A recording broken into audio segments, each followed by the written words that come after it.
இன்னைக்கு ரகுபதி சார் வீட்டுக்கு வந்திருக்கோம். அவங்ககிட்ட வந்து பார்த்தீங்க அப்படின்னா, மாப்பிள சம்பா அவர் மூலியமா தான் வாங்கியிருக்கோம். அவர் ஆர்கானிக்ல பண்றாரு. ஸோ அதுக்காக தான் இவ்வளோ தூரம் வந்தது.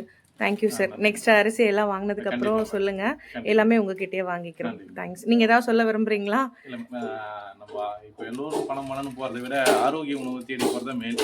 ஏன்னு பார்த்தீங்கன்னா, எவ்வளோ நம்ம சம்பாதிச்சாலும் சாப்பாட்டுக்கு அப்புறம் தான். ஏன்னா பார்த்தீங்கன்னா, ஆரோக்கிய உணவு சிறந்த என்னுடைய முன்னுதாரணமா இருக்கும்னு நான் நம்புறேன். Thank you sir. நன்றி. ரொம்ப நன்றி சார். நன்றி.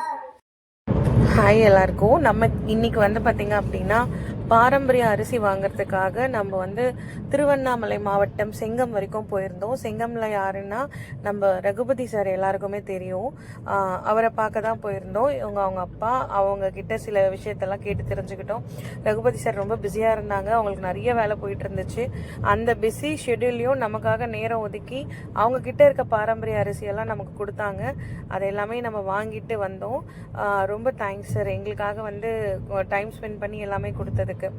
அவர்கிட்ட நம்ம வாங்கினது பார்த்தீங்கன்னா மாப்பிள்ளை சம்பா வாங்கினோம். நெக்ஸ்ட்டு